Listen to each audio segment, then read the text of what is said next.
কিন্তু কোরআন বলবে তখন মুখকে নাড়ান। আল্লাহ তাআলা কোরআনে বলছেন, জাআলনা আলিহা সাফিলাহা,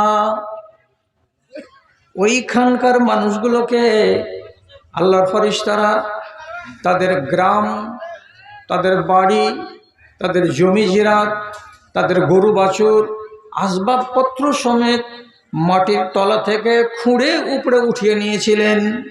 নিয়ে যাওয়ার পরে উপর দিকে নিয়ে গিয়ে আবার ওই মাটিটাকে এই রকম করে উপুড় করে দিলেন। দেওয়ার পরে যেখান থেকে উঠিয়েছিলেন সেই জায়গাতেই জোর করে ফেলে দেওয়া হলো। যেমনি ফেলে দেওয়া হলো, মানুষগুলো সব গায়রত হয়ে গেল, একটাও বাঁচল না। জায়গাটা খাল হয়ে গেল, আর খালের উপরে আবার পানি জমে গেল। সেই পানিগুলোই আজ মোবিলের মতো কালো। এরা কারা? এরা কারা? তো এরা হচ্ছে লূত নবীর সম্প্রদায়। চরিত্র কি ছিল? এরা নারীদের প্রয়োজন কম বোধ করত, এরা পুরুষে পুরুষে সমমৈথুন করত। এটা হলো এমন একটা চলন, যেই চলনটা আপনি কোনো জানোয়ারের ভেতরেও দেখতে পাবেন না। সেই চরিত্রটা তারা ধারণ করেছিল।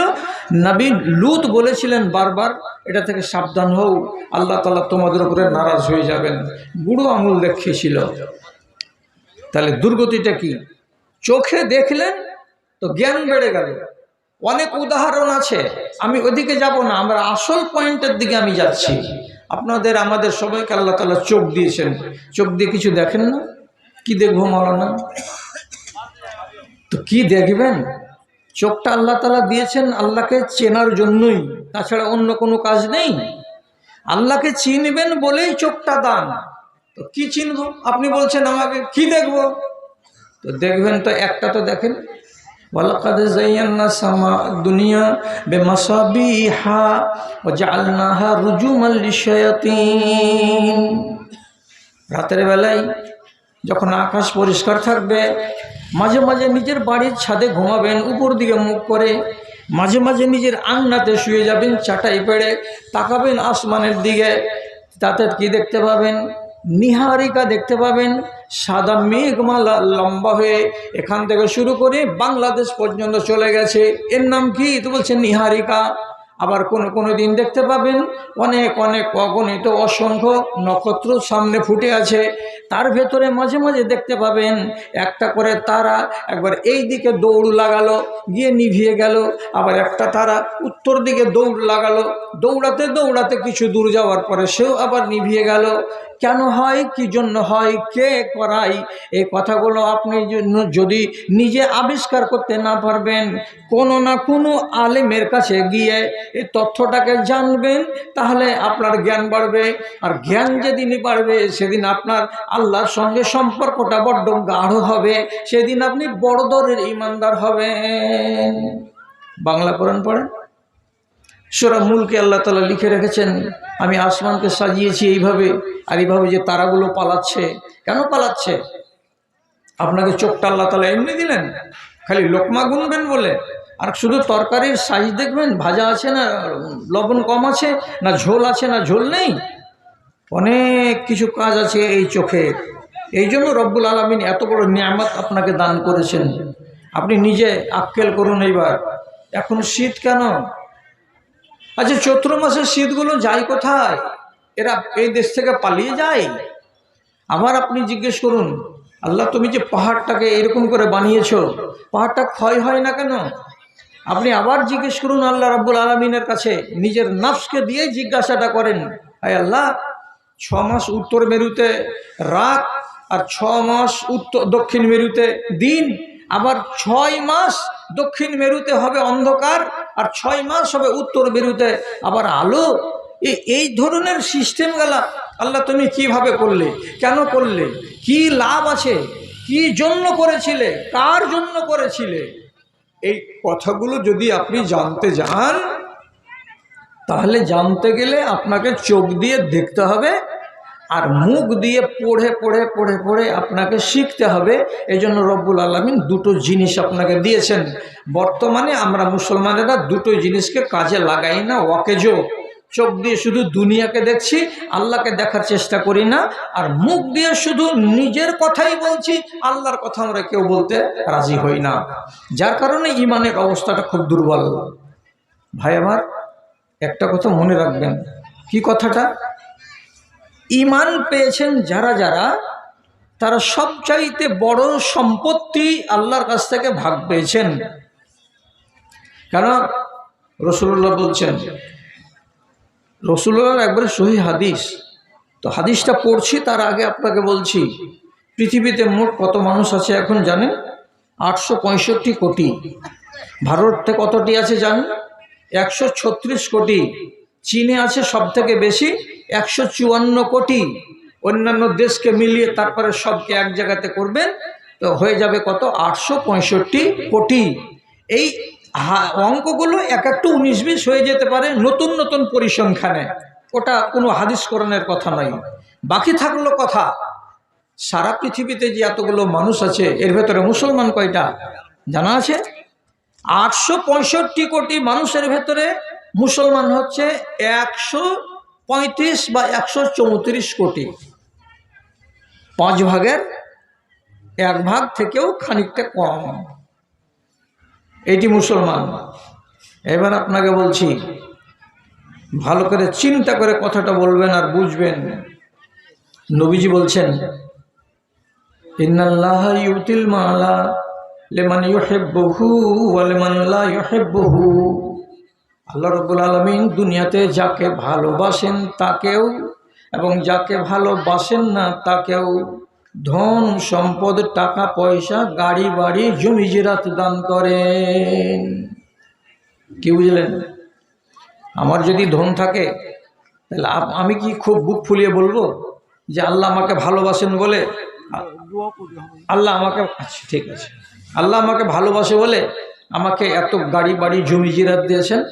না।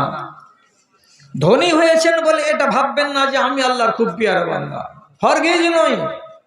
কেন? নবীজি কি বলছেন? একটা মুশরিককে পর্যন্ত আমি মাল দিই, আমি ধন দিই, আমি টাকা দিই, আমি পয়সা দিই, আমি গাড়ি বাড়ি দিই। মুশরিকও মাল পায়, ধন পায়, একটা মুমিনও ধন পায়, মাল পায়। তাহলে ধন দিয়ে নিজেকে প্রমাণ করতে চেষ্টা করবেন না যে আমি আল্লাহর পিয়ারা। যদি ধনের কারণে আল্লাহর পিয়ারা আমি হতাম, তাহলে আমাদের ভারতবর্ষে যত বড় বড় মুষ্টিগুলো ধনীগুলো আছে, যেমন আদানি আছে, তারপরে আর অন্যান্য কোম্পানিগুলো আছে, এরাই সবচাইতে আল্লাহর খাঁটি বান্দা আর বড় বান্দা হতো। কিন্তু না। তাহলে বড় কারণ নবী বলছেন, ওয়ালাকিন্নাল ঈমানা ইউতিহি মান ইউহিব্বুহু। তবে আল্লাহ রাব্বুল আলামিন যেই মানুষটাকে ভালোবাসেন, যে মানুষটাকে পছন্দ করেন, সেই মানুষটাকে কেবলমাত্র ঈমান দান করেন, আর যাকে ভালোবাসেন না তাকে ঈমান দান করেন না। সোজা অঙ্ক দাঁড়ালো কি? 135 কোটি মুসলমানকে আল্লাহ তাআলা ভালোবাসেন, এই জন্য তারা ঈমানের সম্পদ পেয়েছে। আর বাদবাকি যতটি লোক আছে আল্লাহর দুনিয়ায়, এরা আল্লাহ এদেরকে পছন্দ করেন নাই, যার কারণে এরা ঈমান পায় নাই, এরা ঈমানের সম্পদ থেকে বঞ্চিত হয়ে আছে। এদের জন্য দুনিয়াতে মজা যা আছে তা করে নাও, বাকি আখিরাত তোমাদের জন্য নেই। এখন আপনি বলুন, রাসূলুল্লাহর হাদিসকে যদি বিশ্বাস করেন তাহলে আপনি নিজেকে খুশনসিব, ভাগ্যবান মনে করেন না করেন না? বলছে হ্যাঁ, আমি নিজেকে ভাগ্যবান মনে করি যেহেতু আমি একজন ইমানদার। এইবার হলো প্রশ্ন, ইমানের অবস্থাটা কি এটা দেখান একবার। আপনার ইমানের হালাতটা কি আপনি নিজে দেখেন, আর আমাকেও একবার দেখতে দেন। পৃথিবীতে কোন ধর্মের তবলিগ হয় না? সব ধর্মের হয়। হিন্দু ধর্মের তবলিগ হয়। কি ধর্মগুলো হয়? মন্দিরের পাশ দিয়ে যেতে গেলে মাথাটাকে নিচু করে এরকম করে দিবে একবার। তুমি আবেদ, তুমি যেখানেই মরো না কেন, তোমাকে যেখানেই পুড়াক না কেন, তোমার অস্থি, তোমার ছাই, যেগুলো বুকের কাছের ছাই, এতটি ছাই গঙ্গা মাকে জমা দিয়ে আসতেই হবে। তুমি গরিব হও, তুমি ধনী হও, প্রত্যেক হিন্দু ভাই এই কাজটা করে। এটা তার কি? এটা তার ইবাদত। তাহলে সে তো ইবাদত করছে, আর ওদের ইবাদত করাচ্ছে। ওদের যারা পণ্ডিত তারা তাদেরকে জ্ঞান দিচ্ছে, তো তারা তাদের কথা মতো চলছে। বেলের কাঠকে পুড়ানো যাবে না, এটা তাদের নিয়মের মধ্যে লেখা আছে।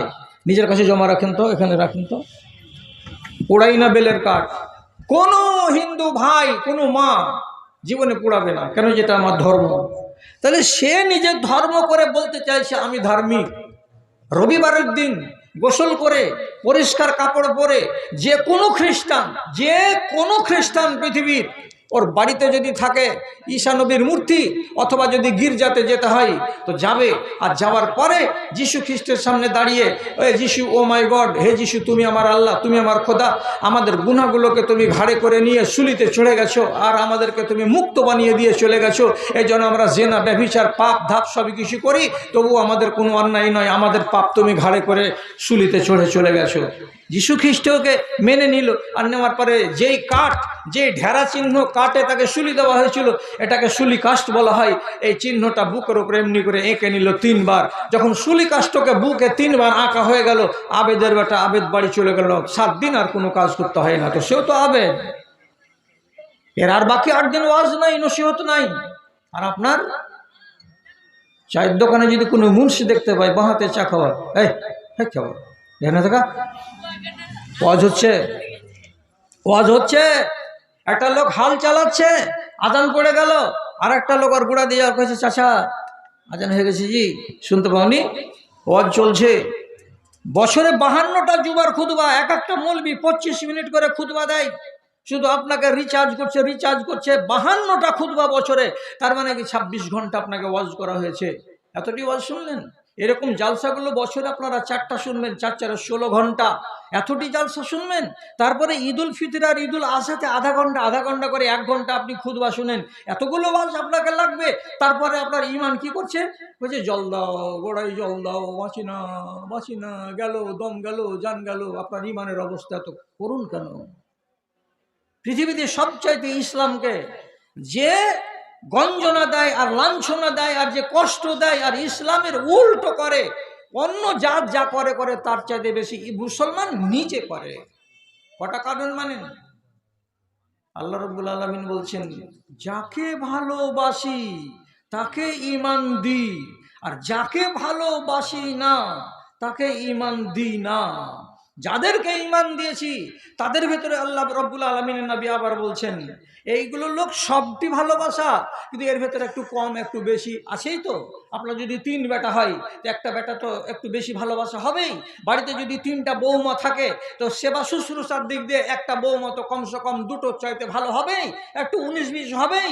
আল্লাহর বান্দাদের ভেতরে আল্লাহ রাব্বুল আলামিন নিজে বলছেন, কোনোটা বান্দা আমার হাই কোয়ালিটির, কোনোটা বান্দা আমার মিডিল কোয়ালিটির, কোনোটা বান্দা আমার 3rd গ্রেড ক্যাটাগরির। আমি ভালোবাসি আমার বান্দাদেরকে।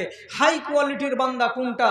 তো যেই হাই কোয়ালিটির বান্দা ওর ভেতরে ইমানের দুর্বলতা আছে আর আমি ওকে ভালোবাসি, তখন আমি ওর ভেতরে এমন একটা সুরসুরি তৈরি করি, আমি এমন একটা তার মনের ভেতরে জজবা তৈরি করে দিই যে আমার বান্দা গুমরাহির পথ থেকে তাড়াতাড়ি করে সরে আমার পথে চলে আসে। আর আমি তাকে পাক্কা সাচ্চা খাদেম, একদম দিনদার বানিয়ে রাখি। আর যদি আমি কোনো বান্দাকে লোয়ার গ্রেডের আমি মুসলমান বানিয়ে রাখতে চাই, তাহলে তার সামনে ওয়াজ, নসিহাত, কোরআন আর হাদিসের বয়ান বর্ণনা যতই করবে করো না কেন, ও যেমন কুকুরের লেজ ছিল তো কুকুরের লেজ হয়েই থাকবে। কেন? আমি আল্লাহ রাব্বুল আলামিন ওর ইমানকে সি গ্রেডের করে রাখার জন্যই আমি ফয়সালা করেছি, ওকে এ গ্রেডে আমি উঠাবো না। আপনি কি জানেন যে আমাকে আল্লাহ তাআলা পছন্দ করেন কি করেন না? জানি না। তা আপনি গ্রহণ কেন করেন না কথাগুলোকে? হ্যাঁ, এটা তো হলো বড্ড কথা। আপনার সামনে এমন কোনো ঘটনা ঘটে না? আল্লাহ রাব্বুল আলামিন বলছেন, ইমানের রাস্তা পরিষ্কার। তুমি তোমার চোখটাকে কাজে লাগাও, তুমি তোমার কানটাকে কাজে লাগাও, তুমি তোমার বিবেকটাকে কাজে লাগাও। যদি বিবেককে কাজে লাগাও তাহলে তোমার ইমান জেগে উঠবে তোমার অন্তরের ভিতরে। আমি সিস্টেম বানিয়ে রেখেছি। খেয়াল করুন আমার কথার দিকে খেয়াল করুন। সিরিয়াতে ছিল একটা বন্ধু হযরত উমর রাদিয়াল্লাহু তাআলা আনহুর, যে সিরিয়া আজকে নতুন করে অভিযানের মধ্য দিয়ে সরকারের পতন হলো বাশারের, আর অন্য দল এলো ক্ষমতায়। এই সিরিয়াতে একটা বন্ধু ছিল হযরত উমরের, মাঝে মাঝে মদিনা আসতো, গল্প হতো, তোহফা তাহফ নিয়ে বাড়ি চলে যেত। হযরত উমর বলছেন, 6 মাস থেকে লোকটাকে দেখতে পাই না কেন গো, ব্যাপারটা কি? তো খবর গেল যে ওই লোকটা মদে ডুবে থাকছে, মদ পান করছে, আর করে বেহাল অবস্থাতে রাস্তার কিনারায় পড়ে থাকছে, আর ভদ্র লোকেদের সাথে তার উঠা বসা হয় না। এই জন্য মদিনা আসে না, আর এই জন্য আপনি ওকে দেখতে পান না। হযরত উমর কলম খাতা নিয়ে ডাকলেন, তারপরে লিখছেন। খেয়াল করুন কথার দিকে। গাফির জম্বে কাবিল তাওবে শাদীদিল ইকাবে জিত্তাওলে। কোরআন মাজিদের সূরা গাফির থেকে এই কথা কয়টাকে হযরত উমর লিখালেন, আর লিখার পরে খামে ভরে দিয়ে একজন লোককে দিয়ে পাঠালেন, যাও আমার ওই বন্ধুটা যে মাঝে মাঝে আসতো আর আমার সঙ্গে দেখা করতো, আমি গল্প করতাম, সেই মানুষটার হাতে চিঠিখানা পৌঁছে দাও। নিয়ে গেল। কখন দিবা? যখন তার মগজ ঠিক থাকবে তখন দিবা। মদে নিঢাল হয়ে থাকবে তখন দিবা না। এবার যখন ফ্রেশ অবস্থাতে বসে আছে, হাতে চিঠি এলো। চিঠিটা দেওয়ার পরে বলছে, কে দিয়েছে? যে হযরত তোমার দিয়েছে। কি লেখা আছে? যে আপনি নিজে পড়েন। তো কোরআন মাজিদের আয়াত লেখা আছে, আর আয়াতটাতে আল্লাহ তাআলা নিজের কথা বলেছেন। তা আরবের লোক তর্জমা মৌলবীর কাছে বুঝিয়ে নিতে হলো না, নিজে পড়ছে আর নিজে বুঝছে, নিজেই পড়ছে, নিজেই সাথে সাথে উপলব্ধি করতে পারছে যে আল্লাহ তাআলা কি বলছেন। তো কি লেখা আছে প্রথমে? গাফিরিজ জামবে, আল্লাহ রাব্বুল আলামিন গুনাহ খাতাকে মাফ করে থাকেন। চমকে উঠেছে, আল্লাহ তাআলা গুনাহ খাতাকে মাফ করে থাকেন, গুনার কথা কেন এলো আগে? তো ধাক্কা লাগবে কোনখানে? ও, তাহলে আমি এই যে বোতল খাচ্ছি, এ তো অন্যায়, মানে এটা গুনহার কাজ করছি আমি। এক ধাক্কা লাগলো বুকে। গাফিরিজ জামবে, আল্লাহ রাব্বুল আলামিন গুনাহকে মার্জনাকারী। এক। দুই নম্বর আবার বলছেন কাবিলিত তাওবে, আল্লাহ রাব্বুল আলামিন তওবা গ্রহণকারী। এর মানে কি? কোনো মানুষ যদি লজ্জিত হয়, কোনো মানুষ যদি নিজেকে খাকসার প্রমাণ করে এবং আল্লাহ রাব্বুল আলামিনের কাছে তওবা করে, এই আল্লাহ আমি তওবা করছি, এ কাজ আমি করব না, তো রব্বুল আলামিন এমন একজন সত্তার সত্তা, তিনি বলছেন আমি বান্দার তওবাকে কবুল করে থাকি। তাহলে আল্লাহ তওবাও কবুল করেন। তারপরে ফের আবার বলছে শাদীদিল ইকাবে, তুমি যদি গুনাহ করো, মাপ না চাও, তওবা না করো, তাহলে আল্লাহ তাআলা নিজে বলছেন কঠিন আযাব দিতে পারি, আমার কাছে ক্ষমতা আছে, আমি দুনিয়াতেও আযাব দিতে পারি, আমি আখিরাতেও আযাব দিতে পারি। শাদীদিল ইকাব। তারপরে আবার বলছেন জিত্তাওলে, ক্ষমতা বড্ড বেশি আছে, পাওয়ার বড্ড বেশি আছে, আমি ইচ্ছা করলে এটা করতে পারি, আমার মন হলেই আমি সাজা দিতে পারি। এই কথাটা চারটা বাক্য যখন লিখে পাঠালেন, লোকটা আরব দেশের লোক, আরবি ভাষা বুঝা লোক, একবার পড়লো, দুইবার পড়লো, তিনবার পড়লো, রেখে দিল। আবার 1 ঘন্টা 2 ঘন্টা পরে উমরের চিঠিখানাকে বের করে আবার পড়তে লাগলো, আর একা একাই পড়ে আর মাথাটাকে ঝুঁকায় আর এমনি করে বলে গাফিরিজ জামবে, উনি তো গুনাহকে মাফ করেন, কাবিলিত তাওবে, উনি তো তওবা কবুল করেন। আবার আল্লাহ তাআলা বলছেন শাদীদিল ইকাবে, উনি তো কঠিন আযাব দিতে পারেন, আবার উনার হাতটা হলো বড় লম্বা। তাহলে যেই সত্তা এত গুণে গুণান্বিত, যেই রব্বুল আলামিনের কাছে এতগুলো পাওয়ার আছে, তাহলে আমি কিসের জন্য সামান্য একটা 5 ফিট 5.5 ফিটের বান্দা, আমি ওর নাগালের মধ্যে আছি, তাহলে তার বেয়াদবি করব কেন, আমি নাফরমানি করব কেন? আয়াতটি তার ভেতরে চেতনা সৃষ্টি করলো, সাথে সাথে উল্টো পাতায় লিখে পাঠালো জিন্দেগির মতো তওবা করলাম, আর ওই মদের বোতলে মুখ লাগাতে যাব না। জাগবার জন্য একটা সুযোগ মিলে গেল। আয়াতটাতে গভীরভাবে বিশ্লেষণ করলো যে আল্লাহর গুণ এই, তাহলে তা আমি আল্লাহর নিয়ন্ত্রণে আছি, আল্লাহর রিমোটে আছি, তাহলে আমার এগুলো করে লাভ হবে না, আমি সোজা হয়ে যাই। তাহলে রব্বুল আলামিন ওকে সোজা পথ দিয়ে দিলেন। এই জন্য নবী হাদিসে বলেছেন যে এজা আরাদাল্লাহু বিআবদিন ইস্তাআমালাহু, আল্লাহ তাআলা যখন কোনো মানুষকে পছন্দ করেন যে তোমাকে 3 নম্বর ক্যাটাগরি থেকে 2 নম্বর ক্যাটাগরিতে উঠাবো, কোনো মানুষকে যদি 2 নম্বর ইমানদার থেকে 1 নম্বর ইমানদারে উন্নীত করার ইচ্ছা জাগে, তো নবীজি বলছেন আমি আমার ওই বান্দাটাকে এমন একটা কাজ করিয়ে দেব যে কাজের দৌলতে বান্দাটা 1 নম্বর মুসলমান হয়ে যাবে। কি কাজ করাবে? আমাকে দিয়ে কি কাজ করাবে? তো কি কাজ করবে, অনেক ঘটনা আছে, অনেক কথা আছে। যেমন আপনাকে একটা কথা বলি, কিশনগঞ্জের এ খালা কথা কইস না, তোরা কত কইস না, তোমার তো বহিন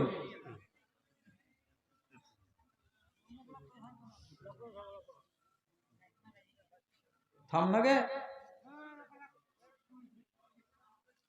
কিশনগঞ্জ গেছি তো জালসাতে বলছি, একটা কথা আমাদের দেশে প্রচলিত আছে না, যে সব নামকে পারা যায় কিন্তু পায়ে পড়াকে পারা যায় না।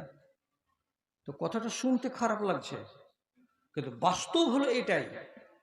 আমি ওয়াজে বলছি, এটা কথা সেদিন বলিনি আমি, কিন্তু আমি ওয়াজে বলছি, তুমি যদি টেढ़া মনেও মসজিদে যাও আর জোহরের নামাজ 4 রাকাত পড়ো, তো তুমি কি খেয়াল করেছো যে তুমি আল্লাহর কাছে কয়বার মাপ চেয়েছো? বুঝলেন, আমি তো নামাজ পড়তে গেছি, আমি মাপ কখন চেয়েছি? আরে উজবুক, বুঝতে পারো না আরবি? নামাজ পড়েছো জোহরের 4 রাকাত, 5 বার আল্লাহর কাছে মাপ চেয়েছো। হ্যাঁ, আমার খেয়ালি হয় না, তো আমি তো বুঝতে তো পারি না, আমি তো ধরতে পারি না। ধর, আমি তোকে ধরাচ্ছি। কি? আল্লাহ তুমি আমাকে মাফ করো, এর আরবি হলো আল্লাহ মাগফিরলি। কথাটা বুঝতে পারলেন ভাই কটা? এর আরবিটা কি? আল্লাহ মাগফিরলি, আল্লাহ তুমি আমাকে মাফ দাও। এইবার লোকটাকে বললাম, সবাইকে বললাম 5 বার তুমি বলছো একবার নামাজে, তো কখন কখন পহিলা সিজদা থেকে মৌলভী সাহেব যখন বলবে, উঠবে আল্লাহু আকবার, হাঁটু পাড়া দিয়ে বসে থাকবে, তখন তোমাকে একটা দোয়া বলতে হয়। কি দোয়া বলতে হয়? আল্লাহুম মাগফিরলি ওয়ারহামনি ওয়াহদিনি ওয়াফিনি ওয়ারজুকনি। তাহলে গোড়াতে কি বললাম? আল্লাহুম মাগফিরলি, আল্লাহ তুমি আমাকে মাপ দাও। 4 রাকাত নামাজে কয়বার হবে? কয়বার হবে? 4 বার। আর একবার কোথায় হবে? আত্তাহিয়াত পড়লাম, তারপরে আল্লাহুম্মা সাল্লি আলা দুরুদ পড়লাম, তারপর আল্লাহুম্মা ইন্নী যালামতু নাফসি যুলমান কাসীরা ওয়া লা ইয়াগফিরুয যুনুবা ইল্লা আনতা। তারপরে কি? ফাগফিরলি মাগফিরাতাম মিন ইনদিকা। এই শব্দটার মানে হলো কি? আল্লাহ তুমি আমাকে মাপ দাও। কয়বার বলি? হ্যাঁ, এই 5 বার। তো তুই পায়ে পড়া, একটা নামাজে দাঁড়িয়ে 5 বার আল্লাহ মাপ দাও, 5 বার আল্লাহ মাপ দাও করলি, আল্লাহ তাআলার নাম কি জানিস? তোর মতন জমশেদ নয়, আল্লাহ রাব্বুল আলামিনের নাম হলো গফুরুর রহিম। তুই জাহিল, তুই মূর্খ, তোর ভেতরে চেতনা ছিল না, অথচ তুই বেখেয়ালে 5 বার আল্লাহকে বলেছিস আল্লাহ মাপ দাও। আল্লাহ রাব্বুল আলামিন তোকে মাফ করে দিয়ে বসে আছে, তোর খবর আছে? তখন বলছে, হাজি তো টাউরি লাগা কথা কহিলে তুমি, হাজি থাকা তো জি ভরে বলবো আমি, তাহলে বাকি নামাজগুলো তো বলি। তোর মগজ খুলছে? জোহরের আগে কয় রাকাত পড়েছিল? 4 রাকাত। তো 4 রাকাতে তুমি তো আবার পড়েছো 4 বার করে। হ্যাঁ পড়েছি তো। আল্লাহু আকবার। ভিতরে খেপে গেল যে বলে সাহেব, এমনি করে ভিতরে খেপে গেল, বুঝতে পারিনি আল্লাহ তাআলাকে এত, আল্লাহ তাআলা দয়াবান, আর আমি কি বাতলামি করে বেড়াচ্ছি, ফাইজলামি করে বেড়াচ্ছি। আর কোনো উপায় আছে? হ্যাঁ আছে। তোকে যদি আল্লাহ তাআলা বলে যে আমি তোকে এক ক্যাটাগরির ইমানদার বানাবো, হাই ক্যাটাগরির, তোর ভিতরে একটা জজবা তৈরি করে দিবে আল্লাহ, তখন তুই ওই ধাপ ওখানে পা দিতে যাবি। ওইটা কোন জায়গা মাওলানা, কোন জায়গা মাওলানা? আমার যে শুন, আল্লাহ তাআলা বলছেন, ইন্না নাশিয়াতাল লাইলি হিয়া আশাদ্দু ওয়াতাআন ওয়া আকওয়ামু কিলা। দুনিয়ার বুকে যদি আল্লাহকে ডাকিস দিনের বেলায়, তাহলে হতে পারে দুনিয়ার মানুষের ভিড়ের ভিতরে তোর আওয়াজটা হারিয়ে যাবে। আল্লাহ তাআলা শুনবেন কি শুনবেন না নিশ্চয়তা নাই, কিন্তু যখন রাতের বেলায় নির্জনে বসে আল্লাহকে ডাকবি, তখন রাতের বেলায় আল্লাহর আদালতটা বেশি তেজ হয়, গরম হয়ে থাকে, আর ওই টাইমে আল্লাহ তাআলা বেশি দোয়া কবুল করেন। তার জন্য প্রত্যেকটা মানুষকে বলা হয়েছে, ওরে মানুষেরা, দিনের বেলায় যেই কথাটা আমাকে বলবি, সেই কথাটাই যদি রাতের বেলায় বলিস তো পরিবেশটা ভালো পাবি রে। দিনের বেলায় হাঙ্গামা হবে, দিনের বেলায় পোপা করে মোটরের আওয়াজ আসবে, কে চিৎকার করছে, কে চেঁচামেচি করছে, কে হেউ হাল্লা করছে। আর রাতের বেলায় নির্জন, সারা দুনিয়া শুনশান পড়ে আছে। ওই টাইমে ঠান্ডা মনে ঠান্ডা মেজাজে যে কথাটা তুই আল্লাহকে বলবি, কথাটাতে বলতে তোর মন বসবে, আর ওই কথাটা রব্বুল আলামিনের দরবার পর্যন্ত পৌঁছে যাবে। তার জন্য নবী আল্লাহ রব্বুল আলামিন বলছেন, ইন্না নাশিয়াতাল লাইলি হিয়া আসাদ্দু ওয়াতাআন ওয়া আকওয়ামু কিলা। রাতের বেলায় যেটা বলবে সেটা মজবুত হবে, সেটা বলিষ্ঠ হবে। কাজে দিনের বেলায় যা বলছো, রাতের বেলায় আল্লাহকে বলতে চেষ্টা করো। কখন বলবো? বলছে রাত ঢের হবে তখন। কখন ঢের হয়? রাত 12টার পরে রাত ঢের হয়। সে রাত্রি 12টার সময়, এটা হলো শেষ রাতের অংশ, হয় 2:30টাতে অথবা 3টাতে অথবা 3টার আগে আগে, ফজরের আজান হয়নি তার আগে তোমাকে আল্লাহ রাব্বুল আলামিন কিছু একটা কাজ করিয়ে নেবেন। তাহলে তুমি 1 নম্বর ক্যাটাগরিতে চলে যাবে। আমি এক আল্লাহর বান্দা মুসলমানের সঙ্গে, আমি নিজের কথা বলছি, 2014 কি 15 সালে চলে গেলাম মানিক চকের কোনো এক জায়গায়, তাবাকে প্রিজাইডিং করে পাঠিয়ে দিল ভোট নিতে। ওই দলে মুসলমান আছে আর বয়স হয়ে গেছে মোটামুটি 56 বছর, সরকারি চাকরি করে।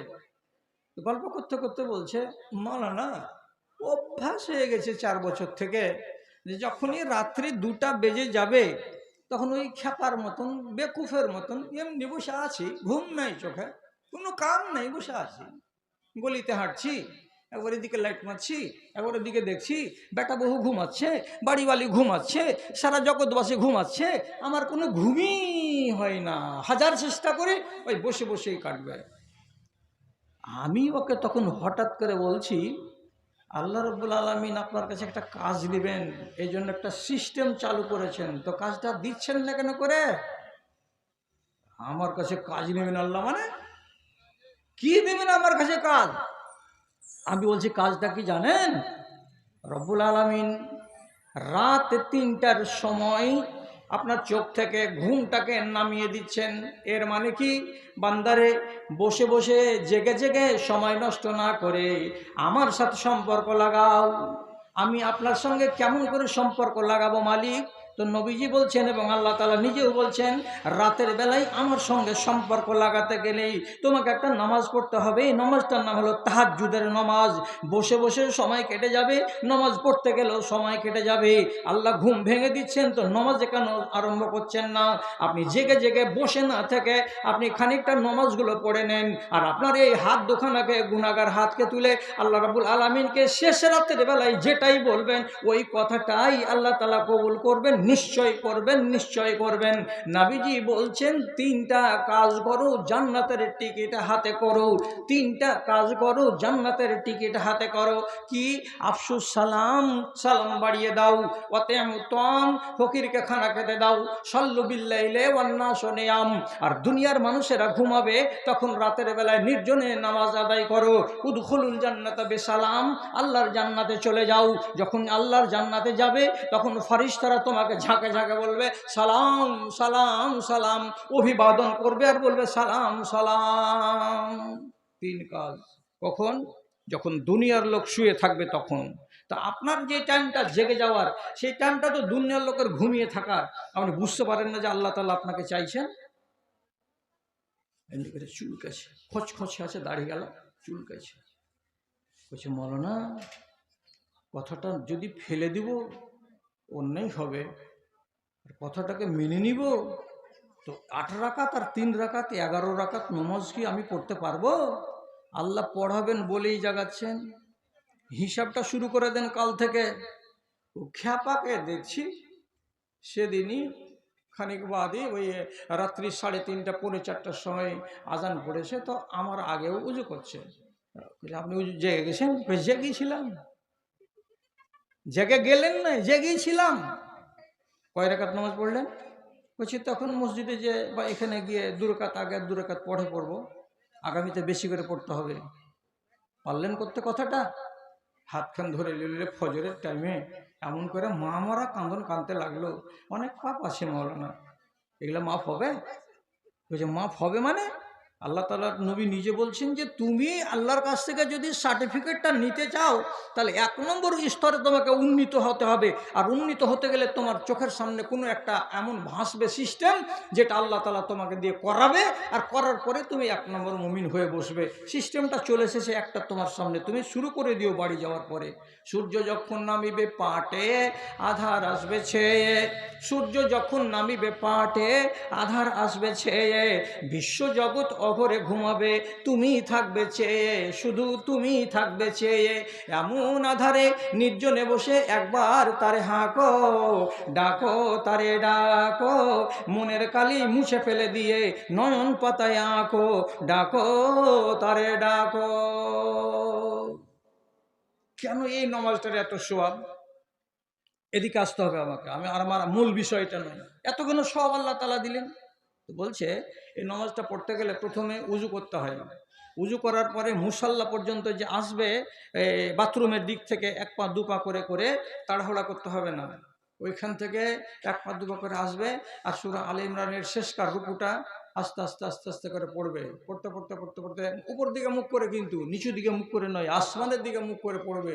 পড়তে পড়তে ওই রুকুটা শেষ হয়ে গেল পড়া। যদি কারো মুখস্থ না থাকে তো না থাক, ওটা বাদ।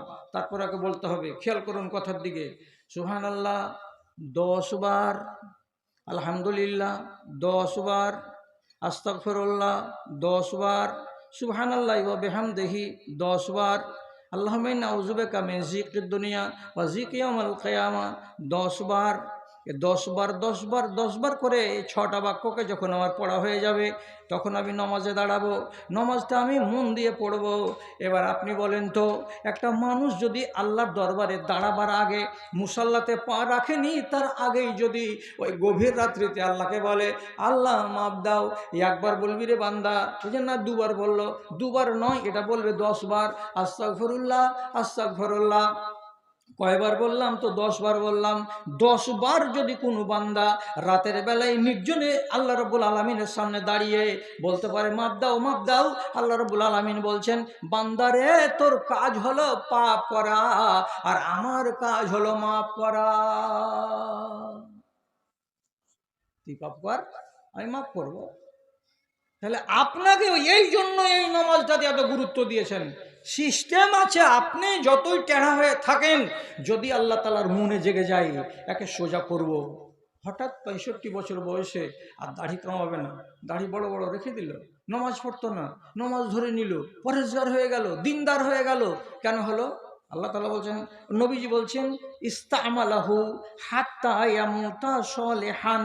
আল্লাহ তাআলা ওকে এমন একটা কাজ করাবেন যে কাজটা করতে করতে লোকটা মরবে।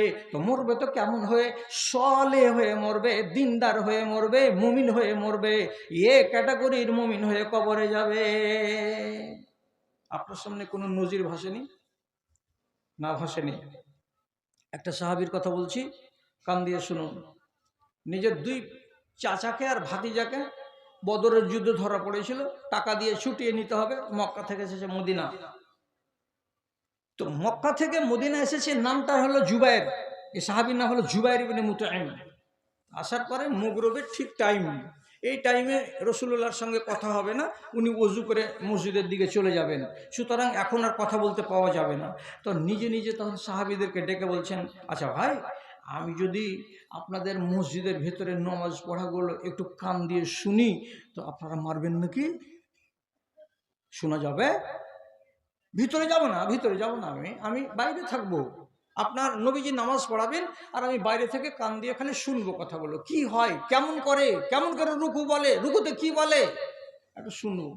সাহাবায়ে কেরাম বলছে, আরে খেপা, কে তোকে মানা করবে? তুই যদি মসজিদের ভিতরে ঢুকে যাস জানার আগ্রহে, নিষেধ করা যাবে না। তুই ঢুকবি না তো জানালার পাশে এসে দাঁড়া, আর দাঁড়িয়ে তুই শুন নবীজি কি বলছেন। আল্লাহ রাসূল সূরা ফাতিহা পড়লেন, মাগরিবের নামাজ। সূরা ফাতিহাটাকে পড়ার পরে তখন বলছেন, সূরা তুর পড়ছেন, ইন্না আযাবা রাব্বিকা লাওয়াকি। কি তর্জমা? তোমার রবের আযাব অবশ্যই নাজিল হবে। লাইসা লাহু মিন দাফে। ওই আযাবকে খণ্ডন করার ক্ষমতা তোমার আমার কাউরি হবে না। তারপরে ইয়াউমা তামুরুস সামাউ মাওরা ওয়া তাসিরুল জিবালু সায়রা। যেদিন আসমানকে কাগজের মতো করে মুড়িয়ে মুড়িয়ে একেবারে নুড়িসুড়ি করে জমিনে ফেলে দেওয়া যাবে। তারপরে কি হবে? ওয়া তাসিরুল জিবালু সায়রা। যেদিন পাহাড়টাকে, হিমালয় পর্বতকে ধুনিয়া যেমন তুলাকে ধুনতে গেলে তুলা হালকা হয়ে বাতাসে উড়ে উড়ে বেড়ায়, ওই রকম করে সম্পূর্ণ পাহাড়টাকে রব্বুল আলামিন ধুনিয়ে দেওয়া তুলার মতো করে চারিদিকে উড়িয়ে উড়িয়ে বরাবর করে দেবেন। সেই দিন ফাওয়াইলু ইয়াউমাইযিল লিল মুকাজ্জিবিন। সেদিন কিন্তু তকদির খারাপ আছে যারা মিথ্যাবাদী তাদের তকদির খারাপ আছে। মিথ্যাবাদী তোমাদের ভবিষ্যৎ খারাপ আছে। যেমনি এই কথাটা বলা, বেচারি জানালার কাছে দাঁড়িয়ে থাকলো না, ওখান থেকে সরে গেল, বাকি ঘটনা শুনলো না। তারপরে যখন নামাজ শেষ হলো, সাহাবীদের সামনে বলছে, নবীজির সামনে এসে বলছে, আল্লাহ পাকের নবী, আমি আমার চাচাকে আর চাচাতো ভাইকে ছাড়াতে এসেছিলাম, কিন্তু কি করব, শিকারি খুদ ইহা শিকার হয়ে গেয়া। আমি আপনাকে অবিশ্বাস করি, আর আজকে আপনার কথাগুলো কান পেতে পেতে শুনলাম। আপনার ওই আয়াতগুলো পড়া যখন মগজে গেল, তো মনে হচ্ছে মগজে কেউ হাতুড়ার বাড়ি দিচ্ছে। আমার পা স্থির হয়ে থাকে না, এখন আমার দিলটা নরম হয়ে গেছে। আমি কোন সময় কোন মুহূর্তে আপনার হাতে হাত দিয়ে ঈমান কবুল করব। আমি কথা দিয়ে গেলাম আজকে চাচাকে আর ভাতিজাকে বাড়ি নিয়ে যাব, আর যেমনি সুযোগ পাবো তেমনি এসে কলমা পড়ে মুসলমান হব। এমন একটা পরিস্থিতি শুরু হয়ে গেল, তার সামনে সৃষ্টি হয়ে গেল, যে ও পথ পেয়ে গেল যে না, এই জায়গাতে থাকবো না, আমি ঈমান কবুল করে নেব। আপনার সামনে যদি কোনো বিপদ চলে আসে, এমন কোনো বিপদ যে বিপদ থেকে আপনি উঠে চলে এসেছেন, আল্লাহ আপনাকে শুধু চান্সটা দিয়ে দিয়েছেন যে একটু ভালো আমল করে কবরে আই, তাহলে এটাই হলো আপনার টার্নিং পয়েন্ট। আমি নাম দিব না, এই সমস্ত যুগে ওই লোকটার কাছে খবর চলে যাবে, এই জন্য আমি নাম নিচ্ছি না। এমন কোনো আল্লাহর এক বান্দা, স্বামী স্ত্রী দুজনেই কোভিডে আক্রান্ত হয়ে হসপিটালে ভর্তি ছিল। স্ত্রী 9 দিনের মাথায় মরে গেল। টাকা কতটি আছে, আমার মতো মৌলবিটাকে যদি গুনতে দেয় তো সারাদিন সারা রাতে আমি ওদের চেরানা টাকা গুনতে পারবো না, এত টাকার মালিক। 8 দিনের মাথায় বিবি মরে গেল, স্বামীকে জানতে দিল না, স্ত্রীকে বাড়ি নিয়ে এসে কবর দিয়ে দিল।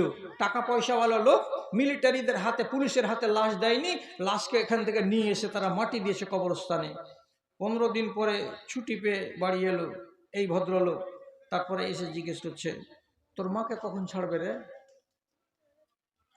আচ্ছা, প্রশ্নটা শুনে ছেলে পিলার মনে বাজ পড়বে না? মাকে তো কবে ছেড়ে দিয়েছে বাপ। তো ছেলেটা যেমনি বলে, এই ভাইটা যেমনি বলেছে, আরে তোর মাকে কবে ছাড়বে রে, তো বাপের সামনে বসে বসে ফুফুরে ফুফুরে কাঁদছে। কাঁদছিস কেন রে? বড় বেটি MBBS এর ফার্স্ট ইয়ারে পড়ছে, ও কাঁদছে, ফুফুরে ফুফুরে কাঁদছে। আরে তোরা কাঁদছিস কেন রে? তো বলছে, বাজান, যে হসপিটালে তুমি ছিলে 3 তলায়, ওই হসপিটালের গ্রাউন্ড ফ্লোরে ছিল মা। মাকে 7 দিন আগে হসপিটালওয়ালা ছেড়ে দিয়েছে। আচ্ছা, বুঝতে পারেনি? তোর মাকে ছেড়ে দিয়েছে তো কাঁদছিস কেন? ওই যে হসপিটালওয়ালা ছেড়ে দিয়েছে, আর আল্লাহ রাব্বুল আলামিন ডেকে নিয়েছে। মাকে ওইখানেই মৃত্যু অবস্থায় নিয়ে এসে মাটি দেওয়া হয়েছে, তুমি ওখান থেকে জীবিত এসেছো। এবার চিন্তা করো তো বাজান, দুটোই মানুষ একই বাড়ির, দুটোই মানুষ একই বিছানার, তোমরা দুজন একসঙ্গে ঘুমাতে গেলে, তোমরা কোভিড হয়ে কোথায় তো পূর্ণিয়ার হসপিটালে, ওখান থেকে মা এলো না, তুমি চলে এলে, মা চলে গেল কবরে, তুমি দুনিয়া থেকে গেলে, তাহলে তোমার নফসের গ্যারেন্টি কতখানি আছে? আল্লাহ রাব্বুল আলামিন তোমাকে ছেড়ে দিলেন কেন? তো এই জন্য ছেড়েছেন যে বাকি যে কটা দিন বাঁচবে তুমি নিজেকে শুধরে নাও, একটা দিনদার হয়ে হাই কোয়ালিটির ইমানদার হও, হওয়ার পরে কবরে যাও। আল্লাহ তাআলা এইটুকু সময় দিয়েছেন তোমাকে ভাববার জন্য। বেটা বেটির সামনে চোখের পানি ঝরিয়ে ঝরিয়ে ঝরিয়ে বেচারি কাঁদলো, আর কেঁদে কেঁদে বলছে, মা রে, ঠিক বলেছিস, আর আল্লাহ তাআলার সাথে বেয়াদবি করব না। পয়সার কি গরম আছে? পয়সার যদি গরম থাকতো তোর মা মরবে কেন?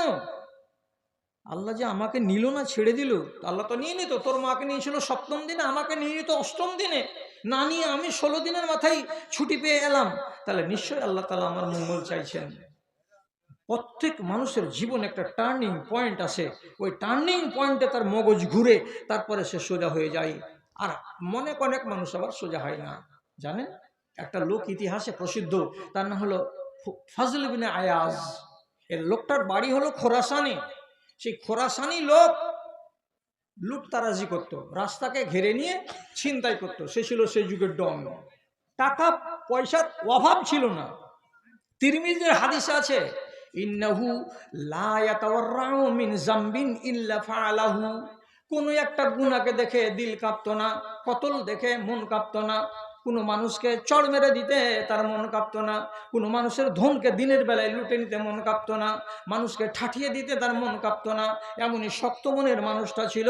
যে কোনো পাপ সে জীবনে করেছে। এত বড় পাপী, তার একটা ভালোবাসা ছিল, রাতের বেলায় ভালোবাসা মহিলার কাছে যাচ্ছে, তো সিঁড়ি বেয়ে বেয়ে বেয়ে বেয়ে উপরতলাতে যাবে, ওইখানে তার প্রাণ প্রেয়সী আছে, তার সাথে শারীরিক সম্পর্ক কায়েম করবে, এই জন্য যাচ্ছে। তো যাওয়ার কালে সিঁড়ি বেয়ে বেয়ে যে উঠছে, তো সিঁড়ির 2 নম্বর স্তরে এসে একটা ছোট জানালা দিয়ে পার্শ্বকার কামরাতে দেখছে একটা মোমবাতি জ্বলছে। সে তো আদি যুগের কথা। মোমবাতিটার পার্শ্বে একটা রেহেলের উপরে কোরআন রাখা আছে, আর একটা 70-75 বছর বয়সের দাড়ি পাকা চুল পাকা মানুষ এমনি করে মাথাটাকে নিচু করে দিয়ে একটা কোরআন পড়ছে। তো কোরআনের কোনটা আয়াত পড়ছে? যে পড়ছে সেও আরবি জানে, যে শুনছে তার মানে ফুজাইল, এ হলো ডাকাত, সেও কিন্তু আরবি জানে। কোরআনের আয়াতটা পড়ছে, ওই ভদ্রলোক কোনার ভেতরে, ও জানে না যে আমার তেলাওয়াত বাইরে চলে যাচ্ছে, কেউ শুনতে পাচ্ছে। কি আয়াতটা পড়ছিল? তখন বুড়া মানুষটা তেলাওয়াত করে বলছে, আলাম ইয়ানে লিল্লাযিনা আমানু আন তাখশা কুলুবুহুম লিযিকরিল্লাহি ওয়া মা নাযালা মিনাল হক। এখনো কি তোমাদের সামনে সময় আসেনি যে আল্লাহ তাআলা আসমান থেকে যে বিধান বহি নাজেল করেছিলেন, সেই বিধান বহিটাকে পড়বে, আর পড়ার পরে নিজের মনের ভেতরে একটু তাকওয়া তৈরি করবে, একটু পরহেজগারি তৈরি করবে। এখনো কি তোমাদের দিল আল্লাহর ভয়ে একটুখানি নরম হবে, এমন কি সময় তোমাদের আসেনি? আয়াতটার তর্জমা হলো এই, সময় কি হয়নি? তোমাদের টাইম হয়নি? পড়ছে তো নিজে, জানালা দিয়ে শুনতে গিয়ে ওই ছোট গুলগুলি দিয়ে আওয়াজটা কানে চলে এলো। এই ডাকাত নিজের জায়গাতে স্থির দাঁড়িয়ে আছে। কি শুনলো আল্লাহ? আল্লাহ এনে টাইম হয়নি? আন্তাশা কুলুবুহুম লিযিকরিল্লাহ। আল্লাহর কথাগুলোকে শুনতে গেলে নিজের অন্তরের ভেতরে একটু খাসিয়াত, ভয় সৃষ্টি হবে, এমন টাইমটা কি আসেনি? আমার বয়স কত? হ্যাঁ, আমার বয়স কত? আচ্ছা আচ্ছা আচ্ছা, তো আমার বয়স তো 45 বছর, তাহলে তো আমার টাইম চলে যাচ্ছে। তো আমি আল্লাহর ভয়ে নিজেকে একটুখানি ভয় কেন করি না? আমি কতকাল এরকম করে চলবো? একটা আয়াত কেউ পড়ছিল, চলে আসলো কানে, ওর ঘটনার সঙ্গে মিলে গেল যে আমি একটা এমন বিদ্রোহী মানুষ, আমি একজন এমন নাফরমান দাজ্জাল মানুষ, যে আমার মতো মানুষটার গায়ে ফিট হয়ে যাচ্ছে আয়াতটা, যে কতদিন আর সময় নিবি। সিঁড়ি বেয়ে আর উপর ছাদে গেল না, ওখান থেকে 1 পা 2 পা করে নিচে নামতে নামতে নামতে নামতে বাড়ি আসছে। বাড়ি যে আসছে, তো 2 চোখের কোনা দিয়ে পানিগুলো নেমে নেমে নেমে নেমে এগুলো পর্যন্ত চলে এসেছে। আল্লাহ কাঁদছে, কেন? কি শুনলাম মালিক? জীবনে কোরআন পড়ি না, তো মর্ম বুঝি না। আল্লাহ তুমি কোরআনে এমন কথাটা বলেছ, কাকে? তো মনে হচ্ছে আমাকে, আর কাউকে তুমি বলনি। আর মানে কি? আমি যে মানুষের গলায় ছুরি চালিয়ে মাল ছিনতাই করে নিচ্ছি, তো এখনো কি আল্লাহর ভয় হৃদয়ে আসেনি? তুমি যে জিজ্ঞেস করছো কোরআনে এখনো কি টাইম আসেনি? হ্যাঁ মালিক, টাইম চলে এসেছে। আজ থেকে কোনো মানুষের মাল ছিনতাই করব না, আজ থেকে কোনো মানুষের গলায় ছুরি চালাবো না, আজ থেকে ওই কোঠাতে গিয়ে ওই মহিলার সঙ্গে শারীরিক সম্পর্ক, হারাম সম্পর্ক কায়েম করব না। আমার বয়স হয়ে গেছে, আমি সব কাজ ছেড়ে দিলাম। তোমার কোরআনের একটি মাত্র আয়াত আমার মগজে ঘন্টা বাজিয়ে দিয়েছে, আমি আর এ পথে থাকবো না। তওবা করে নিলেন, নেওয়ার পরে বয়স্ক মানুষ, 35 বছর 38 বছর বয়সের মানুষ, সবকে ছেড়ে দিয়ে তওবা করে নেওয়ার পরে মক্কা চলে গেলেন। আরবি পড়তে শুরু করলেন, ওস্তাদের কাছে বসতে শুরু করলেন। পড়তে পড়তে পড়তে পড়তে শেষ পর্যন্ত বড় মাওলানা হয়ে গেলেন। বড় মাওলানা হয়ে যাওয়ার পরে হাজার হাজার ছাত্র, হাজার হাজার ছাত্র দুনিয়াতে ছড়ালেন। তারপরে তাকে হারাম শরীফের ইমাম বানিয়ে দেওয়া হলো। ইমামতি করতে করতে আল্লাহর এই বান্দা কবরে চলে গেলেন। কালকে কি ছিল? কালকে ছিল ডাকাত, আজকে কি হয়ে গেল? খানা কাবার ইমাম। ইমামতি করতে করতে কবরে যাচ্ছে। কেন এমন হলো? কে পাল্টালো? টার্নিং পয়েন্ট কোনটা? তো বলছি আয়াতটা। তো আপনার জীবনে এমন একটা ভাইটাল সময় চলে আসবে, কোনো না কোনো একটা দিন আপনারও মগজের তালা খুলে যাবে। জানেন, যখন মক্কা বিজয় হলো, তো মক্কা বিজয়ের দিন রাসূলুল্লাহ 12টা লোকের নাম লিখলেন কাগজে, আর 12টা লোকের নামের ভিতরে 8টা পুরুষ লোক আর 4টা মহিলা। 12 জন লোকের নাম লিখে কাবার দেয়ালে লটকিয়ে দিলেন, আর দেওয়ার পরে বললেন, ও লোকেরা, এই 12 জন লোকের ভেতরে যাকে পাও, যেখানে পাও কচু কাটা করে দাও, এর রক্তের দাম নেই, মূল্যহীন ঘোষণা করা হয়েছে রক্তকে, মূল্যহীন, দাম নেই রক্তের, কাটো যেখানে বাবা কাটো। অন্য অন্য বর্ণনাতে এসেছে ওরা যদি কাবার চাদরকে ধরে বসে থাকে তবুও পিটো, আর তবুও ওকে মারো। কত ভয় হলো মানুষের জানে। একটা জোয়ান ছেলে ছিল ওই লিস্টের ভিতরে, তার নাম হলো ইকরামা, আবু জাহালের বেটা।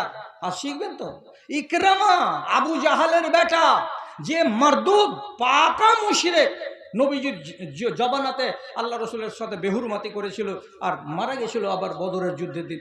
এরই বেটা হলো ইকরামা বিন আবি জাহাল। জান বাঁচাবার তাগিদে বাড়ি ছেড়ে পালিয়ে গেল এমন দেশে। তো ইয়ামান পালাতে গেলে লোহিত সাগর পার করতে হবে।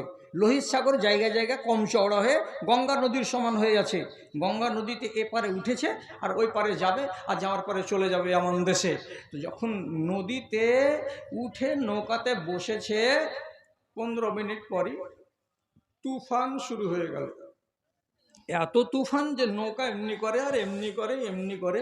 তো যখন ওই রকম ঠেলাতে পড়ে যায় কি না, তখন লোক বলে আল্লাহ ভাসিয়ালো, আর আসবো না, এ কাজে যাব না, আল্লাহ জি আর আর জীবনে কোনোদিন নৌকাতে চড়বো না আল্লাহ, এইরকম করে খুব আল্লাহ তাআলাকে সাক্ষী করে যে না আর করবো না, আর করবো না, আর করবো না। যখন তুফান শুরু হয়েছে তো নৌকাতে যতগুলো যাত্রী ছিল সব তখন আল্লাহকে ডাকতে শুরু করেছে। ওদের আল্লাহর নাম কি আর ডাকছে কেমন করে, খেয়াল করুন কথার দিকে। কি বলছি? ও হবল, ও লহবল, ও লাত, ও মানাত, ও ইয়াগুস। যার বাড়িতে ইয়াগুস খোদা পূজনীয়, তারা ইয়াগুসের নাম ধরে ডাকছে, ভগবান ইয়াগুস বাঁচাও, বিপদে পড়ে গেছি। যার বাড়িতে লাত দেবী আছে, ও লাত দেবীর ভক্ত, অমনি করে বলছে লাত বাঁচাও, লাত বাঁচাও, লাত বাঁচাও। কারো বাড়িতে মানাত দেবী আছে, ও ওর পূজা করে, ও তখন বলছে মানাত বাঁচাও, মানাত বাঁচাও, মানাত বাঁচাও। ওই টাইমে ইকরামা বিন আবি জাহাল বলছে আমি তো মক্কার লোক, আমাদের কাবার পাশে তো 360টা মাবুদ আছে, আমি সবগুলো মাবুদকে বিশ্বাস করি, তাহলে তোমাদের সাথে একসাথে আমরা বলি ও লো হবল, ও লো হবল, হবল বাঁচাও, হবল বাঁচাও। নাবিক যেটা ছিল, নাবিক তখন বলছে ও চাস্তু ভাইরা, এগুলা খোদা এই তুফানে বাঁচাতে পারবে না। যদি তুফান থেকে কেউ বাঁচাই তো যেটা আসমানে আল্লাহ আছে ওই আল্লাহকে ডাকো। আরবের মুশরিকরা আসমানের আল্লাহকে বিশ্বাস করত, একদম কোরআনের কথা, লাইন সালতাহুম মান খালাকাস সামাওয়াতি ওয়াল আরজা লা ইয়াকুলুনাল্লাহ। ওরা সবাই জানে আসমানের মালিক আল্লাহ, ওরা সবাই জানে আসমানের উপরে একটা মাবুদ আছে, তাকে আল্লাহ বলা হয়, কিন্তু এরা হলো মুশরিক জাত, এরা এই সমস্ত নকল খোদাগুলোর পূজা করত, তার জন্য এদেরকে মুশরিক বলা হয়। তখন নাবিক বলছে ও ভাইরা, তোমরা এই দুনিয়ার খোদাগুলোকে ডেকে আজকে নাজাত পাবে না। যদি নাজাত পাওয়ার ইচ্ছা থাকে তাহলে পরে তোমরা এক আল্লাহকে ডাকো, আল্লাহ যদি নাজাত দেয় তো বাঁচবে, না তো নৌকা রসার তলে ডুবে যাবে, সবাই গায়রত হবে।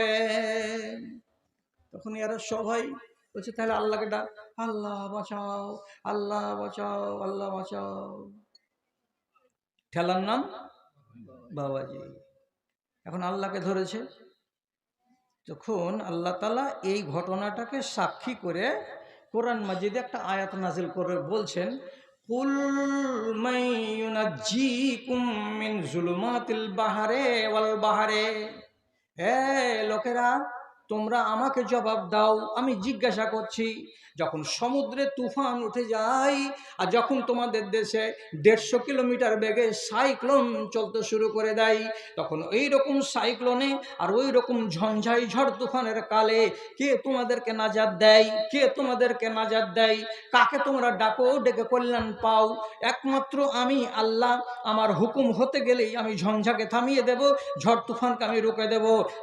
আমি আল্লাহ, আমার ইচ্ছা হলে তোমার নৌকাটাকে ডুবতে দেব না, আর আমার ইচ্ছা হতে গেলে নৌকাটাকে আমি ডুবিয়ে শেষ করে দিতে পারি। তাহলে সমুদ্রে এবং ডাঙাতে যেখানে তুফান উঠুক না কেন, তুফানের কালে যদি তোমরা ডাকবে তো কাকে? তো একমাত্র আল্লাহকে। আল্লাহ ডেকে নৌকা কিন্তু বেঁচে গেল। নৌকা বেঁচে গেল, সেদিন ডুবলো না। ওপারে যাওয়ার পরেই একরামা তখন খালি এমনি করে চুল কাছে আর টাউরি লাগা মুরগির মতন করে কইছে, হ্যাঁ যদি এটাই হলো তো কি জন্য ঝগড়াটা করলাম নবী মুহাম্মাদের সাথে? কাজিয়াটা না করে যদি আগে ওকে মেনে নিতাম তাহলে তো আমার নামে এই লিস্টটা আসতো না, ওয়ান্টেড লিস্টে, আর আমাকে মার্ডার কেসের আসামি বানাইতো না। কি ভুল হয়ে গেল, কি ভুল হয়ে গেল? নাম তো কাটা যাবে না, আরে পালিয়ে গেছি তো গেছি, চলে যাব, এমন দেশ চলে গেল। এখন আমি এদিকে টেনে আনছি না ঘটনাকে, ঘটনা টানতে গেলে অনেক লম্বা হয়ে যাবে। মোট কথা হলো এই, ওর স্ত্রী ছিল মুসলমান আর ই হলো মুশরিক। তখনকার দিনে বিবাহ ভঙ্গ হতো না, কেন ইসলাম নতুন, রসুল্লাহ তখন ভাঙেননি বিবাহটাকে। ওর স্ত্রী বলছে, আল্লাহ রসুল, আমার স্বামী তো ডরে পালিয়ে গেছে, আর আমি একটা বেটি ছেলে বাড়িতে কেমন করে থাকবো? তো আমি আমার স্বামীকে খুঁজতে যাব, ওকে নিয়ে আসবো ডেকে, ওকে বুঝাবো, ওকে সুঝাবো। তো ওকে যদি আমি নিয়ে আসি তো আপনারা আবার মার্ডার করবেন না তো? আপনি নিরাপত্তা দেন। রসুল্লাহ বলছে, যা, তোর স্বামীকে নিরাপত্তা দিলাম, যেহেতু তুই একটা মহিলা মুসলিম, তোর খাতিরে তোমার স্বামীকে নিরাপত্তা দান করলাম, ওকে মার্ডার করা হবে না, যাও। এবার গেল মেয়ে ছেলেটি 1 মাস খোঁজাখুঁজি করার পরে ইকরামা বিন আবি জাহালকে ধরে নিয়ে আসলো মদিনায়।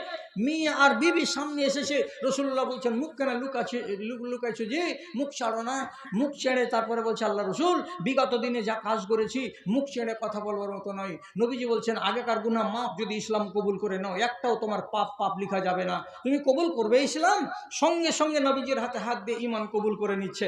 এবার তাকে জিজ্ঞেস করা হলো, তুমি যে আমার সাথে ঈমানে বন্ধনে একত্রিত হয়ে গেলে, তো 1 বছর আগে কেন হলে না? 6 মাস আগে কেন হলে না? এর জবাব কি এলো? আমার চোখটা খুলেছে কোথায়? সমুদ্রের সফরে। যদি সমুদ্রের সফর না করতাম তো আমার বিবেকের দরজা খুলতো না। সেই দিন আমি যখন বেঁচে গেলাম আল্লাহর নাম নিয়ে, লাতের নাম নিতে মানা করলো, উজ্জার নাম নিতে মানা করলো, তো ঠিক আমি নাজাত পেয়ে গেছি। তখনই আমি শুনতে পেলাম কোরআনের আয়াত, কুল মাইয়ুনাজ্জিকুম মিন যুলমাতিল বাররি ওয়াল বাহরে।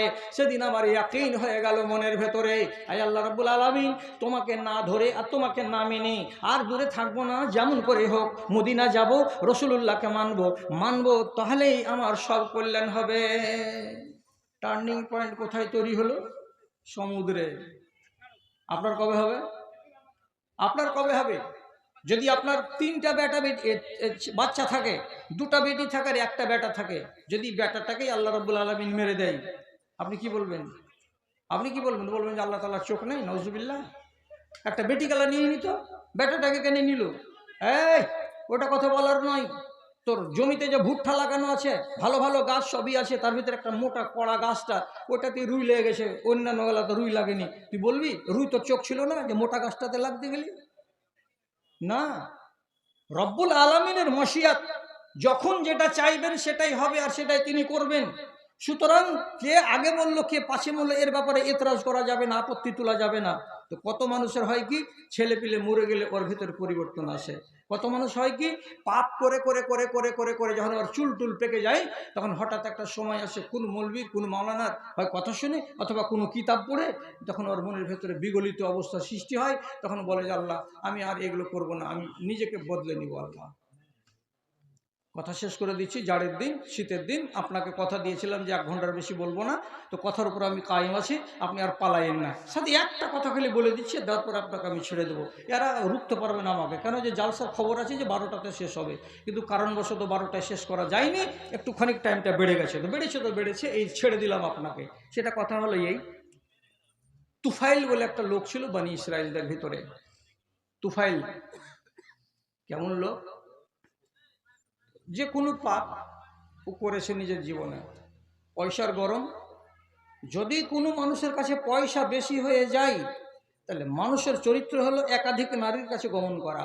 কথা ঠিক বললাম না বেঠিক বললাম? বাড়িয়ে ভাববেন। কোনো মানুষের যদি পয়সা বেড়ে যায়, তাহলে প্রথম খাসলত হবে কি, একাধিক নারীর কাছে গমন করা। এখানে যায় ওখানে যায়, এই নারীকে ধরে ওই নারীকে ধরে, সংস্পর্শে আসে। একদিন এক মহিলাকে ওর চোখের সামনে ভালো লেগে গেল, তো মহিলা বলছে, আমারও তখন দরকার ছিল পেটের জ্বালা, কিছু দানা পাবো, কিছু দানা নিব। তো এ আমাকে যে ভালোবেসে নিয়েছে, ওর চোখে যে আমি পড়ে গেছি এটা আমি জানি না, কিন্তু জানি যে সচ্ছল মানুষ, ধনী মানুষ।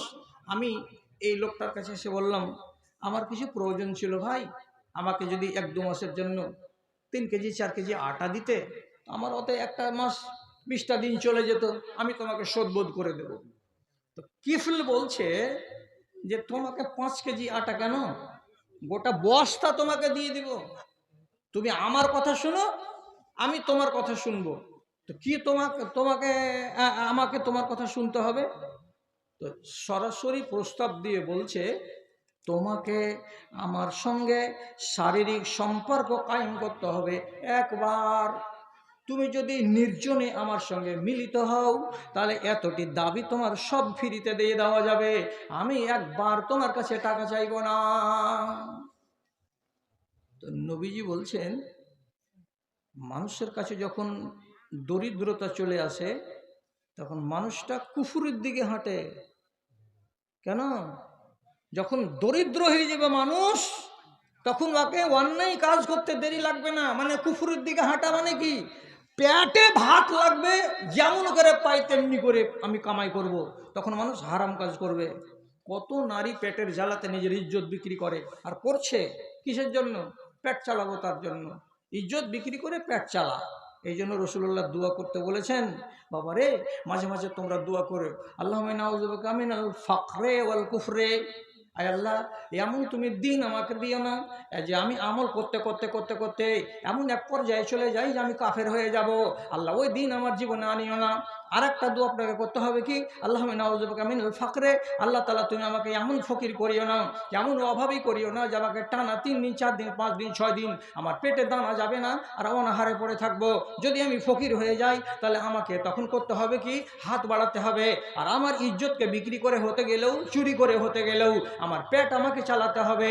আর তখন যদি ওই কাজে যাই, তো আমি কাফের হয়ে যাব। আল্লাহ, তুমি আমাকে ফকিরি থেকে বাঁচাও।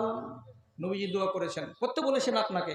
এই মহিলা বলছে, যদি তুমি আমার কাছে টাকা না নাও, আর আমাকে আমার শরীরটা দিয়েই যদি এটা আমি মাপ পেয়ে যাই, তাহলে পেটের দায়ে আমি এ কাজ করতে রাজি আছি। ঠিক টাইমে চলে এলো, নির্জন জায়গাতে দুজন একত্রিত হলো। একত্রিত হওয়ার পরে, এটা গোপন কথা, আপনি শুধু ইশারা ইঙ্গিতে বুঝে নেন।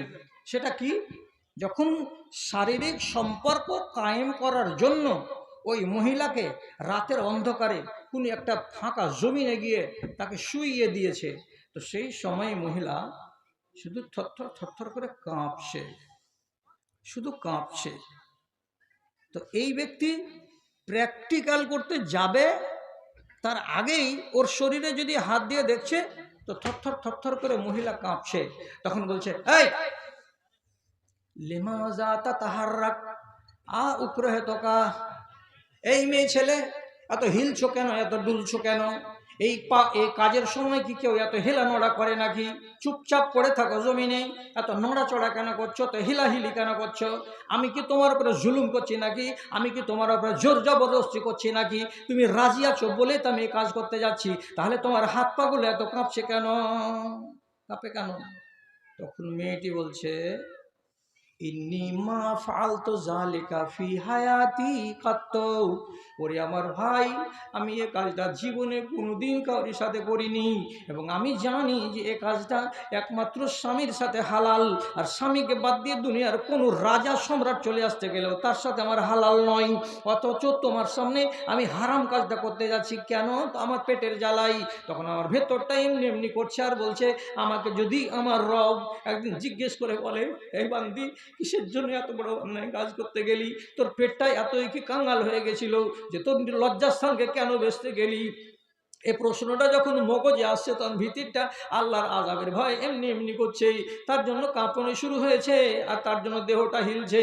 এছাড়া আমি নারাজ আছি এমন কথা নয়, তুমি তোমার কাজ করো। আরে, তোমার আল্লাহর ভয়ে তোমার শরীর কাঁপছে? আমি তো এর আগে হাজার হাজার এই কাজ করেছি, তো আমার তো শরীর কাঁপেনি। তাহলে আমি আল্লাহ রাব্বুল আলামিনকে বলে ভাবতে পারিনি? এই নির্জন রাতে তোমাকে আমি পেয়েছি বলে তুমি একদিন এসেছো আমার কাছে, আর তাতেই তুমি বলছো আল্লাহ যদি আমাকে ধরে তো আমি কি জবাব দেব? এই জন্য তোমার শরীর কাঁপছে। আর আমি 10, 20, 30, 40 হাজার বার করে করে দিলাম, তো আমার জীবনে কাঁপলো না? আউযুবিল্লাহ, আউযুবিল্লাহ। কাজ থেকে গেল। আরম্ভ হলো না। মহিলার শরীরের উপর থেকে সরে গেল, যাওয়ার পরে বলছে, তোমাকে যেটি জিনিস দিয়েছিলাম আল্লাহর ওয়াস্তে দিয়ে দিলাম, এবার আমি বাড়ি যাব।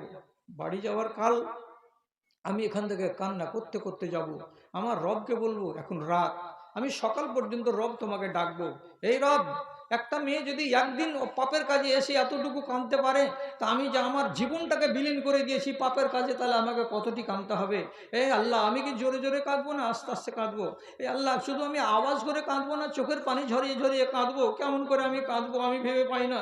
কাঁদতে কাঁদতে কাঁদতে কাঁদতে কাঁদতে কাঁদতে আল্লাহ রাব্বুল আলামিনের কাছে তওবা করতে করতে করতে করতে শেষ পর্যন্ত যখন ঢের রাত হয়ে গেল, তো নিঢাল অবস্থাতে বাড়ির দরজায় গেল, আর বাড়ির দরজাতে গিয়ে ওই রাত্রিতেই মরে গেল।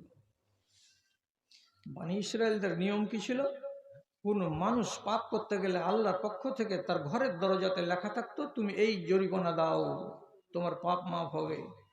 কেউ চুরি করেছে, তার পাপ যেটা মার্জনা হবে সেটা তার দেওয়ালে লেখা থাকতো আল্লাহর পক্ষ থেকে, ওই কাজ করতে গেলে সে মাপ পেয়ে যেত। এবার লোকেরা মনে মনে ভাবছে, সকাল হয়ে যাচ্ছে, কিফিল বাইরে কেন আসে না, কিফিল চায়ের দোকানে কেন আসে না? কে খবর দিল যে কিফিল মারা গেছে। তো লোকেরা সবাই বলছে, কিফিল মারা গেল তো কি হলো, দুনিয়া চলুক, ওর মতন লোকটা মারা যাওয়াতে কি যায় আর কি আসে? একটা বদ লোক, একটা বদতমিজ লোক, একটা ডাকাত লোক, একটা ব্যভিচারী লোক মরে গেছে, তো মরে গেছে। আর লোক এসে বলছে, খবরদার, ওই লোকটাকে তোমরা আসামি বলিও না, খবরদার ওই লোকটাকে তোমরা ডাকাত বলিও না। যাও আর ঘর দরজাতে যাও, যাওয়ার পরে দেখো যে কি লেখা আছে আল্লাহর পক্ষ থেকে, কে লিখে দিয়ে গেছে। সব বনী ইসরায়েলদের দরজাতে লেখা থাকতো, যে পাপ করতো তার। আজকে তিরমিজির হাদিস প্রমাণ করছে কি, আল কিফিলো মাগফুরুল্লাহু, আর ঘরের দরজায় চোকাটে লাল করে লেখা আছে কিফিলকে আল্লাহ রাব্বুল আলামিন ক্ষমা করে দিয়েছেন। কাজে দুনিয়ার মানুষেরা তোমরা কলম চালাতে চেষ্টা করিও না, উল্টা পাল্টা মন্তব্য করিও না। কিফিলকে যদি আল্লাহ মাফ করে দেয় তো তোমরা কেন মাটি দেবে না? সমস্ত গ্রামের লোক মিলে জুলে কিফিলকে মাটি দিল, কিফিল কবরে গেল। তো জীবন এদিকটার ছিল কালিমা মুক্ত, কালিমা লিপ্ত জীবন। আর মরবার আগের দিন রাত্রিতে টার্নিং পয়েন্ট ঘুরলো, কোন জায়গাতে? একটা মহিলা তাকে ঘুরিয়ে দিল, তার মগজে নাড়া দিল, রাতের বেলায় রব্বুল আলামিনের কাছে কাঁদলো, কেঁদে কেঁদে কেঁদে কেঁদে মাপ চাইলো। পাপ আর করবো না আল্লাহ। আল্লাহ রব্বুল আলামিন বলছেন, বান্দারে, তোর কাজ হলো পাপ করা, আর আমার কাজ হলো মাপ করা। কবে আসবে আপনার জীবনে? কাজে লাগান, সময়টাকে কাজে লাগান। বয়স হয়ে গেছে, চুল দাড়ি পেকে গেল, কালো কেশ যত সাদা হয়ে গেছে, চামড়া গিয়েছে ঝুলে, শক্ত জিনিস চিবাতে পারো না, সব দাঁত পড়েছে খুলে। দর্পণে এবার আল্লাহকে আঁকো, তুমি পরকালে পাবে জয়। জীবন দুয়ারে জম এসে খাড়ো, আর এদিক ওদিক নয়, আর এদিক ওদিক নয়। আল্লাহ আপনাদের ভালো করুক। আপনারা যে আমাকে 1 ঘন্টা সময় দিয়ে দিলেন, আপনারা 1000 বার খুশি, 100 বার করে খুশি। খুশি হবো আর একবার কিসে? প্রত্যেকটা লোক আপনারা, আমি হলাম নেংড়া ঘাটুয়াল, আমি উঠে যেতে পারবো না, আমাকে 10 টাকা করে দেন, 20 টাকা করে দেন, কিন্তু সবাই দেন, আমি অল্প টাকা নিব, খালি 10 টাকা করে। আর আর ইমান ঠিক করা আর